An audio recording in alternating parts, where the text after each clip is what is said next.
Bonjour à tous, merci encore de votre fidélité. Je suis très heureux de vous retrouver pour ce nouveau numéro de School TV Le Mag. Aujourd'hui, on se met en mode extra school. C'est parti pour le sommaire. Aujourd'hui, gros plan sur l'escrime, un sport pour tous, les d'Artagnan en herbe, mais pas seulement. Irina Capron sort sa loupe dans un instant, un sport qui, contrairement à d'autres, s'est féminisé depuis bien longtemps. Qu'apporte l'escrime dans la vie au quotidien? Pourquoi faut-il encourager ses enfants, justement, à croiser le fer? On en parle. Et puis l'escrime, un sport addictif, une discipline qui prend une toute autre dimension en compétition, que ce soit en individuel ou par équipe. On en parle tout de suite avec mes invités, avec Mathias Biabiani. Bonjour Mathias, comment ça va? Ça va. Je suis très heureux de vous revoir, j'ai suivi un petit peu vos péripéties effectivement et j'ai l'impression que le plus dur est passé après toutes ces blessures. Enfin. Le plus dur est passé, ouais. On y croit pour les JO, Paris 2024, tout est possible? Bien sûr, on y croit. À la fin du mois? Ouais, pour les qualifications, effectivement. Et vous êtes également manager d'équipe à la SNCF, fondateur de CMB Sport. Jean-Michel Husnet, Jean-Michel. Quel plaisir, je vais te tutoyer, de te revoir. Effectivement, toi, le multimédaillé, toi qui a porté au plus haut les couleurs de la France. Effectivement, ça fait quoi, 6 ans qu'on ne s'est pas vu? À peu près, ouais. À peu près 6 ans, ouais. Et tout va bien, toujours passeur de témoins, j'imagine, avec un de tes protégés? Tout va bien, oui. C'est un peu mon filleul, dans la. On peut le dire. Donc, ouais. Bah, j'espère que voilà, son expérience va lui apporter et qu'il va pouvoir faire de grandes choses. On a d'en discuter, c'est parti. La loupe avec Irina. Irina Capron, salut. Bonjour Patrice. C'est un des seuls sports que tu n'as pas testé, j'ai le sentiment d'escrime. Oui, c'est vrai. Je n'ai pas testé l'escrime. Je t'aurais bien vu comme ça, tchac. Ouais, pourquoi pas. Ouais, attaque et tout, machin. C'est pas grave, on va travailler un petit peu le petit jeu de jambes dans un instant. D'où vient l'escrime? Alors, on peut dire déjà que l'escrime existe depuis toujours, depuis que l'homme a su fabriquer des armes pour se défendre. Donc, on peut retrouver des gravures en Égypte qui datent de 1190 avant Jésus-Christ, qui représentent des escrimeurs au combat. Les débuts de l'escrime en tant que sport remontent au XVe siècle et l'Italie et l'Allemagne revendiquent un peu tous les deux l'origine de ce sport. L'escrime s'est ensuite popularisé au XVIIIe siècle grâce à 3 innovations. Le fleuret, donc cette arme légère au bout aplati afin de réduire les risques de blessures causées par l'épée. Le masque qui est également apparu au XVIIIe siècle avec un grillage très serré pour protéger le visage. Et la dernière invention, c'est la mise en place d'un ensemble de règles qui limite la cible à certaines parties du corps. La Fédération française d'escrime a vu le jour en 1882. L'escrime est ensuite devenu un sport olympique en 1896 et l'escrime féminine est apparue pour la première fois aux Jeux olympiques de 1924. Le français, c'est la langue officielle de l'escrime? Exactement. Alors, il faut savoir que les premiers règlements officiels ont été rédigés par 2 Français, Chasseloup là-bas et Camille Prévost. Donc, la langue officielle de ce sport est le français. Alors, pour les compétitions nationales, chaque pays utilise sa langue, mais concernant les compétitions internationales, les arbitres doivent parler français. C'est quoi le but? Quelles sont les règles? Alors l'objectif, c'est de toucher son adversaire sans être soi-même touché. Alors on peut toucher différentes parties du corps de l'adversaire, mais les règles changent selon l'arme utilisée. L'escrime peut se pratiquer avec 3 armes, l'épée, le fleuret et le sabre. Donc le fleuret et l'épée sont uniquement des armes de pointe, c'est-à-dire qu'on ne peut toucher son adversaire qu'avec la pointe de son arbre, alors qu'avec le sabre, on peut toucher l'adversaire avec toute l'arme. Il faut un peu de matos pour se protéger. Ah bah oui, une tenue spécifique est indispensable pour assurer la sécurité de l'escrimeur ou de l'escrimeuse. La tenue est composée d'une veste de protection, d'une sous-cuirasse, d'un gant. Alors la plupart du temps, il est en cuir. Un pantalon qui doit être attaché et fixé au-dessus des genoux. Des chaussettes qui doivent recouvrir intégralement les jambes. Des chaussures renforcées. Un protège-poitrine obligatoire pour les femmes et le masque. On peut commencer à quel âge?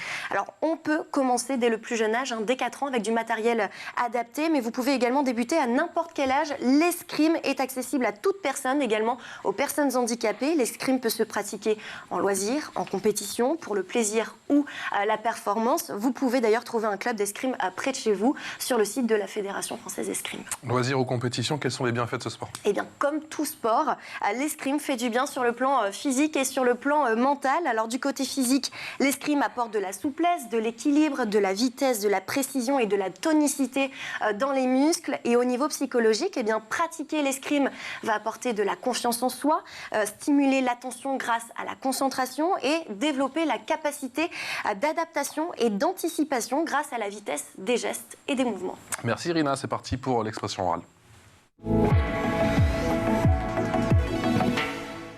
L'expression orale avec Mathias Babiani, avec Jean-Michel Lucenay. Jean-Michel, champion de France 2012, champion d'Europe 2010, médaillé de bronze européen 2008, 2014, 2016, médaillé de bronze mondial à 2010 par équipe, champion d'Europe 2003, 2008, 2010, 2011, 2016, champion du monde 2002, 2009, 2010, 2011, 2014, 2017. J'arrête ou pas? Médaille d'argent mondial 2012, champion olympique 2016.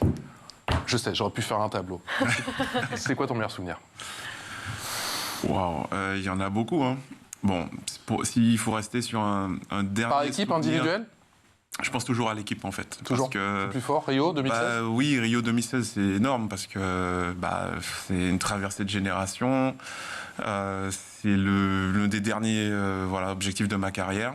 Et puis, mes coéquipiers, avec qui on a fait une préparation extraordinaire, parfaite, pour aller chercher ce titre en équipe. Donc oui, c'est une apothéose, comme on le dit souvent, une ode à la persévérance aussi. On t'en reparle encore aujourd'hui, à part moi? Oui, des gens, des fois, m'arrêtent. Des générations, à la gare, à l'aéroport, ça arrive qu'on me dise votre visage me dit quelque chose. Ça arrive, oui, ça a marqué les gens. Il y a du temps quand même qui est passé, hein. Oui. Aujourd'hui les gens sont assez fiers, contents de m'en parler quand même. Tu t'en souviens, Mathias, toi, de 2016 de Rio? Moi je me rappelle bien, j'étais derrière ma télé comme un malade, donc oui, je me rappelle bien. Ça a commencé quand? Tu l'as attrapé quand, toi, ce virus de l'escrime? Moi j'ai commencé jeune, j'ai commencé à 4 ans. À 4 ans? Ouais, En Guadeloupe? En Guadeloupe, ouais. Aux Abîmes? Dans un tout petit club, non, à Déa. Je suis originaire de la ville de Déa. Et j'ai commencé là-bas à mes 4 ans. J'ai détesté à la base, la première fois. Des armes, avoir mal, j'étais clairement pas prêt pour ça. Et au final, en fait, je me suis trouvé un groupe d'amis qui m'a bien aidé. Et du coup, j'y suis resté. Et pourquoi ça rend addictif aussi petit, alors? C'est quoi? C'est le côté, comme quand on est tout petit, on se bat avec les copains avec un bâton, tout ça? C'est assez naturel au final? C'est quoi? Alors, c'est un petit peu, on n'est pas de la même génération avec Mathias. Moi, ça a été... oui, c'est pas très loin, mais quand même. J'ai vécu les années 80. Et donc, les films de KPDP, très important aussi dans l'influence. L'épée, tout simplement. Mais nous, on avait ça, Jean-Michel. On est de la même génération. Nous, on avait ça. Ouais. Eux, ils l'ont pas, nous. Ah, ils ont quoi? Ils ont Star Wars? Ils ont les mangas, quand même. Ils ont les mangas. Ah, c'est vrai. À l'arrivée du Club Dorothée, peut-être la fin. La femme Cordier. Il y avait déjà l'influence. Je pense que le mot épée aussi influence énormément à travers les dessins animés, les films. Il y a quelque chose à travers le mot épée qui est de l'ordre du fantastique, si on peut dire. Et donc, alors pour moi, ça a été plus l'arme des grands. C'était l'arme interdite un peu pour les jeunes aussi. On n'avait pas le droit de pratiquer l'épée parce que c'était trop lourd et c'était accessible qu'aux adultes. Donc nous, plus jeunes, on rêvait d'en faire. On n'avait pas de mini-épée à l'époque. Donc voilà. Irina. Oui, Mathias, on parle d'armes justement. Comment on choisit son arme entre l'épée, le fleuret ou encore le sabre? C'est vraiment 3 armes différentes, le sabre, le fleuret et l'épée. Moi, je suis passé à l'épée parce qu'au début, comme disait Jean-Michel, au tout début, on commence par le fleuret parce qu'on a les bases, on a toute la technique qu'on met en place. Et aussi, c'est plus léger, le fleuret est plus léger. Ça, en termes de poids, il y a une vraie différence, c'est ça, pour le maniement et pour la technique qui va avec? Il y a une vraie différence entre les 3 armes. Le fleuret est plus léger et c'est plus maniable. On peut plus vite s'amuser et on se sent un peu mieux, carrément. L'épée, c'est un peu plus lourd et c'est encore différent. C'est beaucoup de stratégie, c'est un sport beaucoup plus patient que le fleuret où on a l'impression que c'est plus du combat à la Zorro, même si ça se rapproche plus du sabre. Mais du coup, moi, il a connu Zorro. Il a connu Zorro. La génération Zorro. Mais j'ai choisi mon arme parce que j'ai voulu copier aussi sur les plus grands. Moi, j'ai mon grand frère qui faisait de l'escrime avant. Lui faisait de l'épée aussi. Et du coup, je me suis plu à l'épée parce que on peut toucher partout. Donc, ça augmente les possibilités d'action. Et au final, il y a cette notion de réflexion quand même, de patience qu'on n'a pas forcément au fleuret où c'est un peu plus rapide. L'épée, c'est un peu plus calme, et même si c'est un peu contraire à mon caractère parce que je suis quelqu'un de très tonique avec un sacré tempérament, on s'en doute. Tu es d'accord avec ça? Toi, tu avais testé toutes les armes aussi? Oui, j'ai commencé aussi comme lui au fleuret. L'arme d'étude, et puis plus légère, on travaille beaucoup plus la précision de la cible au fleuret, et l'épée, comme je le dis, c'est quelque chose qui était très excitant pour nous. On pouvait toucher partout, il y a une forme de liberté aussi d'expression. On peut aussi s'exprimer, quel que soit notre caractère, notre personnalité, si on est timide, extraverti. En fait, ce que j'ai pu constater, c'est que toutes les personnalités peuvent gagner à l'épée. Ça révèle son caractère, justement, le sport, l'escrime. Ça révèle, ça permet par exemple de quelqu'un qui est timide de vaincre sa timidité. Oui, tout à fait. Ou de justement la vivre. Vivre sa timidité à travers son escrime. Et, toi, t'es quelqu'un de timide à la base, tu te souviens? Non, peut-être plus réservé. D'accord. Pas vraiment timide, puisque je m'exprimais. Oui, peut-être plus réservé. D'accord. Et c'est vrai, c'est un moyen d'expression. Et c'est pour ça que je parlais de liberté, parce on peut exprimer ce qu'on a envie de faire sur la piste face à l'adversaire. On a notre propre identité et on peut mettre en place aussi ce qu'on a envie de faire. On n'est pas bloqué non plus par la convention, les conventions notamment qu'il y a sur le sabre ou fleuret, où on est obligé d'attaquer pour avoir la touche. Dans quelle mesure tu penses que ce sport t'a aidé à te construire en tant que citoyen, toi? Ça t'a apporté quoi dans la vie de tous les jours? Est-ce que tu as le temps de t'en rendre compte? Mon sport m'a construit entièrement. Si je suis ce que je suis aujourd'hui, c'est grâce à ma discipline sportive, autant les bons moments que les moins bons. J'ai la chance de me faire un groupe d'amis, trouver une deuxième famille, parce qu'au final, je suis parti très jeune de la Guadeloupe et je suis arrivé en France et il fallait se trouver aussi des amis, des personnes avec qui on vit cette passion, on vit des difficultés ensemble, on vit des bons moments ensemble. Donc je pense que tout ce que je suis là a été fait par l'escrime. Et ça t'a apporté quoi, tu penses, de la rigueur, plus de facilité pour te concentrer sur telle ou telle tâche? T'arrives à... Plus jeune, du coup, moi j'ai commencé l'escrime parce que j'étais hyperactif. Mes parents voulaient me calmer. Ça t'a canalisé alors? Ça m'a canalisé déjà. Encore encore un de plus. Et au final, oui, bien sûr, ça me permet de... Voilà, par exemple, dans des situations... on a tellement l'habitude d'être confronté au stress, à la pression, que dans des situations problématiques, par exemple au travail, j'ai plus cette possibilité de prendre du recul, rester calme, d'être concentré sur mon objectif. Et en fait, à force à chaque fois de travailler sur des objectifs spécifiques, on prend cette habitude, je pense, voilà, il faut de la détermination, il faut de l'envie, il faut être capable de repartir au combat même quand ça a été difficile. Et je pense que ça m'a beaucoup apporté aussi sur le plan personnel. Irina? Jean-Michel, il faut forcément être un bon stratège il faut forcément être stratège pour devenir un bon escrimeur? Je pense que ça vient avec le temps. En fait, au départ, on a une forme d'éducation, en fait, parce que on apprend les gestes, et on apprend à les transférer un petit peu dans son imaginaire et essayer de construire son identité, son jeu. Et c'est ensuite après, en fait, qu'on rencontre les premiers obstacles face aux adversaires, on commence à être stratège et à comprendre, à avoir des stratégies, du coup, des tactiques pour essayer de mieux affronter, de gagner en tout cas. Essayer de gagner. Voilà. Quelle place occupe la compétition, effectivement? Est-ce que c'est une discipline qui prend un sel différent, qui prend une tournure différente une fois qu'on est en compète? La compétition, au final, on la prépare pendant toute notre phase d'entraînement. Parfois, on prépare des épreuves 2 à 3 mois en avance. Et en fait, c'est quotidien, la compétition, elle est quotidienne. C'est un combat contre toi-même pour pouvoir réussir à te sentir dans les meilleures conditions. Mais tu as le sentiment, toi, parce que j'ai pas croisé beaucoup d'escrimeurs qui ne faisaient pas de compétition. J'ai l'impression que ça fait partie intégrante de ce sport. Il y a des sports qu'on fait, je sais pas moi, tu peux faire du foot et t'es pas obligé de faire la compétition. L'escrime, j'ai l'impression qu'il y a quand même ce passage un peu obligé. Les boxeurs, tu vois, ils vont pas forcément monter sur le ring pour aller combattre. Tu vas peut-être entraîner. L'escrime, j'ai l'impression que tout le monde passe un peu à la compète, non? Je pense que de par l'histoire de l'escrime, tu me diras si tu es d'accord avec moi, mais de par l'histoire de l'escrime, on a aussi un beau palmarès sportif. On a énormément de grands champions. Et je pense que ça fait aussi rêver beaucoup de personnes. Une personne comme Jean-Michel ont fait rêver beaucoup de jeunes à Rio. Moi, je me rappelle vraiment, j'étais derrière ma télé, j'étais comme un malade. Et l'émotion en fait que ça crée, on se dit, un jour, moi, j'aimerais être aussi à cet endroit-là et j'ai envie de vivre les mêmes émotions et peut-être de faire vivre des émotions, ces émotions à tout un chacun. Pour toi, c'est avant tout un sport individuel, un peu comme le tennis, ou c'est un sport d'équipe? Non, je pense que c'est un sport d'équipe. Pourquoi? Parce qu'en fait, on s'entraîne en équipe. On a besoin de l'autre pour pouvoir progresser, pour pouvoir avancer dans notre carrière aussi. On se sert de l'autre pour se dépasser. Et au final, on travaille aussi en équipe. On a un préparateur physique, on a des coachs, on a tout un groupe qui est autour de nous. Donc c'est un travail ensemble pour réussir à faire une performance individuelle. Irina? Oui, Mathias, j'ai vu aussi que vous avez beaucoup de respect envers l'adversaire. C'est l'une des valeurs de l'escrime. En fait, l'objectif, ce n'est pas de le blesser, c'est ça? Non, du tout. C'est juste de le toucher et de montrer qu'on est capable d'être plus fort. Je pense que je ne partage pas cette mentalité de personnes qui se disent moi, il faut que je tue mon adversaire, il faut que je visualise qu'il m'a fait quelque chose de mal pour que je puisse le battre. Non, moi, je pense que on se bat, chacun a son art. Et en fait, l'idée, c'est d'exposer ton art et de montrer que tu es le meilleur dans ce que tu fais. Jean-Michel, il y a des disciplines qui se sont féminisées sur le tard. J'ai l'impression que l'escrime, ça a toujours été mixte. Alors, pas vraiment. Non.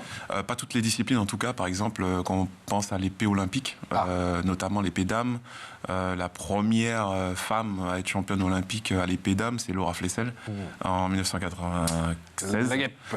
La guêpe, exactement. C'est historique, c'est juste extraordinaire. Mais il y avait déjà le fleuret féminin qui était intégré.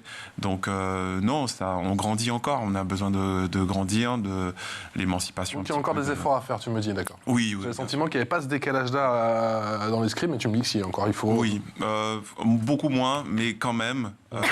Je donne un exemple qui est une anecdote aussi. On a un tournoi qui se déroule au Qatar, à Doha, où il y a un prize money qui était vraiment beaucoup plus important chez les hommes que chez les femmes. D'accord. Et aujourd'hui, c'est équité parfaite. On a la même somme gagnée chez les hommes et chez les femmes. D'accord. Et je trouve que c'est une belle évolution dans l'intégration des femmes à l'épée. Mathias, notamment. Il y a une féminisation qui est en cours, tu me dis. Moi, je pensais que c'était quasiment fait, mais tu dis qu'il y a encore des progrès à faire. Oui, de plus en plus, même si on a vraiment progressé par rapport aux années d'avant. Moi, par exemple, j'ai eu l'occasion déjà de m'entraîner avec des filles. Aujourd'hui, je m'entraîne avec des filles. D'accord. Et aujourd'hui, les filles prennent une place aussi plus importante. Et je pense que ça répond aussi aux critères de la société actuelle. Les femmes ont les mêmes droits que les hommes, enfin, du moins, non pas les mêmes droits que les hommes, mais essaient d'avoir les mêmes droits que les hommes. Et c'est aussi important dans le sport de montrer le sport, au final, ça reste un exemple pour tout un chacun, et c'est important dans le sport, même dans la vie du quotidien, dans les projets personnels, de montrer que les femmes ont leur place comme les hommes. Quand on commence l'escrime, on commence à apprendre l'attaque ou l'esquive? On commence à apprendre d'abord l'attaque. On nous apprend tous quand même les gestes pour toucher d'abord. Et oui, après, on développe aussi des techniques défensives, forcément, puisqu'on commence par les armes de convention, très souvent. Et c'est vrai, pour contrer l'attaque, il faut derrière des parades ripostes ou des contre-attaques ou d'autres formes de défensives. Mais d'abord, l'objectif, c'est quand même de toucher. Il y a un dicton, notamment au fleuret, qui dit que la meilleure défense, c'est l'attaque. Donc, voilà. Il y a une chanson aussi qui Et ça, vous l'appliquez dans la vie? Pas forcément. Pas forcément. Forcément, c'est ce que je disais tout à l'heure, c'est-à-dire que selon les personnalités et caractères de chacun, on peut développer quelque chose. Moi, mon style, ça a été vraiment de presser mes adversaires, mais pas vraiment pour attaquer. Donc c'était vraiment pour les faire sortir de leur zone de confort, zone de confort, exactement, et de trouver une solution. Voilà. Mais je n'aimais pas rester attentiste et laisser mon adversaire produire du jeu. J'ai toujours aimé aller le titiller un petit peu. Est-ce que c'est un sport très technique? Ouais, c'est un sport très technique et c'est même un sport de maturité tardive parce que on a énormément de choses à apprendre et même tactiquement au final on a énormément d'expérience à vivre avant pour pouvoir si on peut donner l'exemple un peu comme le judo où on a plein de techniques à apprendre pour pouvoir avoir notre ceinture. On n'a pas de ceinture à l'escrime mais on pourrait parce que du coup au final on a des blasons. On a des blasons mais qui sont pas bien aussi catégorisés qu'au judo, mais du coup c'est un sport très technique parce que ça demande d'être précis dans des moments où on n'est pas forcément à l'aise. Ça demande d'être précis après des moments où notre attention elle baisse un peu et bien sûr qu'il faut être technique. On espère te voir au JO de Paris 2024, ça va être magnifique. Mathias, t'en es où toi ta préparation et surtout à ton niveau, quelle est ta priorité? Qu'est-ce qu'on travaille? Est-ce que c'est sur le plan mental? Est-ce que c'est sur le plan physique? Est-ce que c'est sur le plan de la stratégie? Tu en parlais. Aujourd'hui, je pense que j'ai, avec la carrière que j'ai, acquis assez d'expérience pour pouvoir savoir ce qu'il me faut. Je travaille beaucoup mentalement. Parce que je pense que c'est important de plus en plus de se sentir bien aussi dans ce qu'on fait. Avant, j'étais plus sur il faut que je travaille la technique, il faut que je travaille tactiquement, toujours un peu aujourd'hui, mais je pense que l'important maintenant pour moi c'est de me sentir bien dans ce que je fais, d'être en accord aussi avec ce que je suis et en étant bien dans ça, je peux être bien dans mon escrime.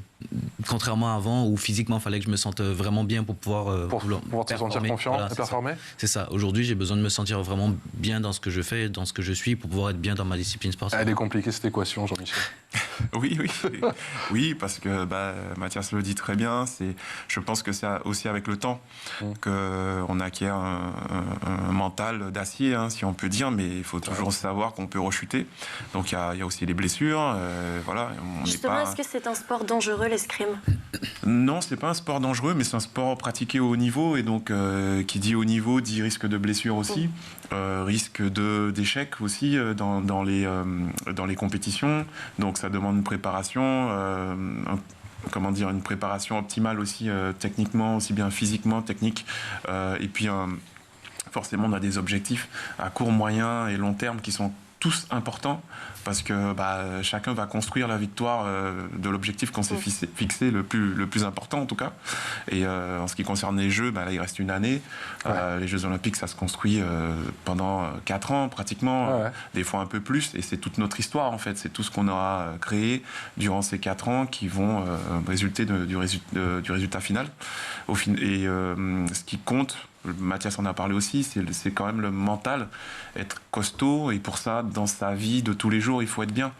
On peut s'entraîner, être bon, et au final, avoir quelques petits manquements au niveau de sa vie de tous les jours. Et pour ça, il faut, c'est un nettoyage permanent, essayer d'être bien mentalement. Le mental fait partie de 80% du résultat, à peu près. C'est le mental, donc...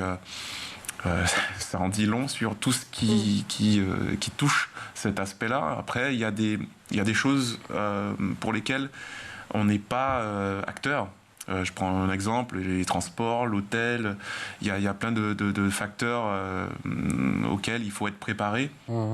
Et ça demande une adaptation très très importante tout le temps et au jour le jour. Est-ce qu'il y a une culture française de l'escrime? Est-ce qu'il y a un style français aussi? Tu parlais tout à l'heure des Italiens. Il y a un style français. Enfin, chaque pays a son style, bien sûr, même si aujourd'hui ça a tendance à se... il y a une plus grande mixité parce que certains entraîneurs français partent à l'étranger, certains entraîneurs étrangers viennent en France.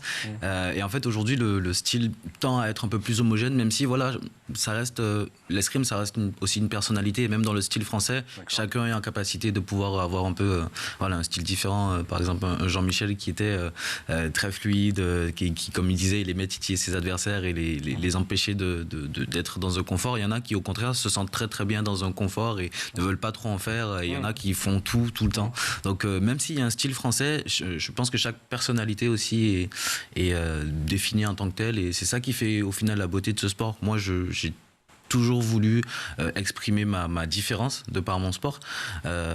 Et je trouve ça joli. C'est magnifique. Il y a une patte française, Jean-Michel? Oui, bien sûr. On a notre technique à nous, les Français. Nos petits secrets, notre technique. Oui. Après, comme je dis souvent, c'est comme tout. Il faut toujours faire évoluer les techniques. Et des fois, on a tendance à se regarder un petit peu le nombril, à s'endormir un petit peu, et puis se faire dépasser par d'autres écoles, parce que c'est une guerre, en fait, d'écoles. On a les Italiens qui sont très forts, notamment au fleuret. Ils sont forts aussi dans les autres armes. Les Hongrois aussi qui ont un style, les Russes qui ont un style, les Roumains, enfin, il y a différentes écoles, et c'est pour ça aussi que dans l'historique, chacun s'attribue un petit peu l'identité du sport, et donc il y a, à travers nous aussi, les équipes nationales, il y a une guerre quand même d'écoles qui est un petit peu insondable, mais qui existe vraiment. Et c'est pour ça aussi qu'on a des échanges d'entraîneurs, des entraîneurs italiens qui entraînent en France ou des entraîneurs français qui entraînent en Chine. Voilà, on a un peu connu tout ça parce que les nations cherchent à atteindre l'excellence. L'info en plus, l'excellence, avec Irina. Pour cette information en plus, Irina, tu nous parles de l'escrime thérapeutique. Effectivement, l'escrime peut être thérapeutique. Alors l'association Enfantissage utilise justement l'escrime thérapeutique dans le département de l'Indre-et-Loire. Alors l'association accompagne les enfants du CP à la 3e qui ont des difficultés de concentration ou alors qui souffrent de décrochage scolaire ou encore de phobie scolaire. Chaque semaine, les enfants ont cours d'escrime avec une maître d'armes. Alors le but de cet entraînement d'1 heure, c'est de travailler leurs émotions grâce à des exercices d'escrime. Les enfants vont communiquer et verbaliser, et le fait d'avoir un masque, de cacher leur visage, eh bien, les enfants vont se sentir plus à l'aise et pouvoir plus s'exprimer. Donc l'escrime permet de travailler la confiance en soi, mais aussi la défense, donc de savoir dire non en se défendant. Mathias, tu parlais justement tout à l'heure de tes débuts dans l'escrime. On dit souvent que ces enfants, quand ils sont un petit peu turbulents, il ne faut pas hésiter à la boxe ou aux arts martiaux. On oublie trop souvent l'escrime? Oui, on oublie trop souvent l'escrime. Pourquoi? Parce que au final, l'escrime n'est pas un sport si populaire que ça. Ou du moins, s'il l'est, il est... c'est encore une image un peu élitiste, l'escrime, non? Un peu moins maintenant, parce que ça a tendance à être plus accessible aussi. On a créé des nouveaux matériaux, on travaille avec du nouveau matériel, et du coup, ça permet aussi aux plus jeunes de pouvoir essayer, parce que c'est vrai qu'à l'époque, se trimballer avec un fleuret comme ça, pendant 4 ans, c'était pas forcément facile. Mais aujourd'hui, les techniques ont évolué, le matériel a évolué, et en fait, il y a aussi beaucoup plus de personnes qui enseignent enseigne l'escrime. Aujourd'hui, on a, on a des maîtres d'armes, on a des animateurs, on a des moniteurs. Enfin voilà, on a vraiment un plus grand panel d'enseignants aussi, et du coup ça permet, grâce à des projets aussi comme le sport santé, l'escrime en e-sport, on utilise l'escrime aujourd'hui pour plein de choses, même l'escrime en EHPAD. L'escrime en EHPad, je connaissais pas. Moi non plus. Ah ouais, génial. On utilise vraiment l'escrime dans plein de... Pas dangereux, non, avec les seniors, non? Non, du coup, c'est un peu moins rapide, mais aujourd'hui... C'est moins rapide, j'adore. Mais ça reste quand même, voilà... j'ai envie de voir, j'adore. Ah mais vraiment, moi j'ai vu, et c'est super intéressant. On utilise même l'escrime...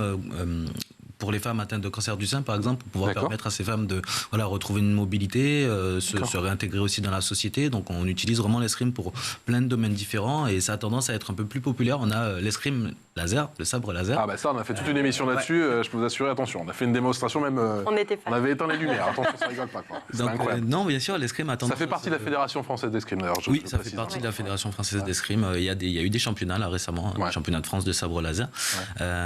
Et aujourd'hui, l'escrime a tendance à se populariser, même si l'escrime à haut niveau, et l'escrime sportive reste toujours, ça reste quand même un cocon relativement fermé. Tout le monde n'a pas forcément envie de faire du haut niveau, il y en a beaucoup qui ont envie de le faire pour le plaisir et s'amuser, et ils ont la chance d'avoir cette possibilité-là dans la fédération. C'est encore une image élitiste, ou tu as le sentiment, justement, avec l'équipe de France, par tous ces triomphes et toutes ces émotions très fortes, que tu as réussi un petit peu à démocratiser ce sport? Oui, enfin, Mathias a raison, ça l'est un peu moins. En tout cas, moi j'ai eu beaucoup de chance parce que c'est grâce à mon grand frère que j'ai commencé l'escrime, justement parce que il était très actif également.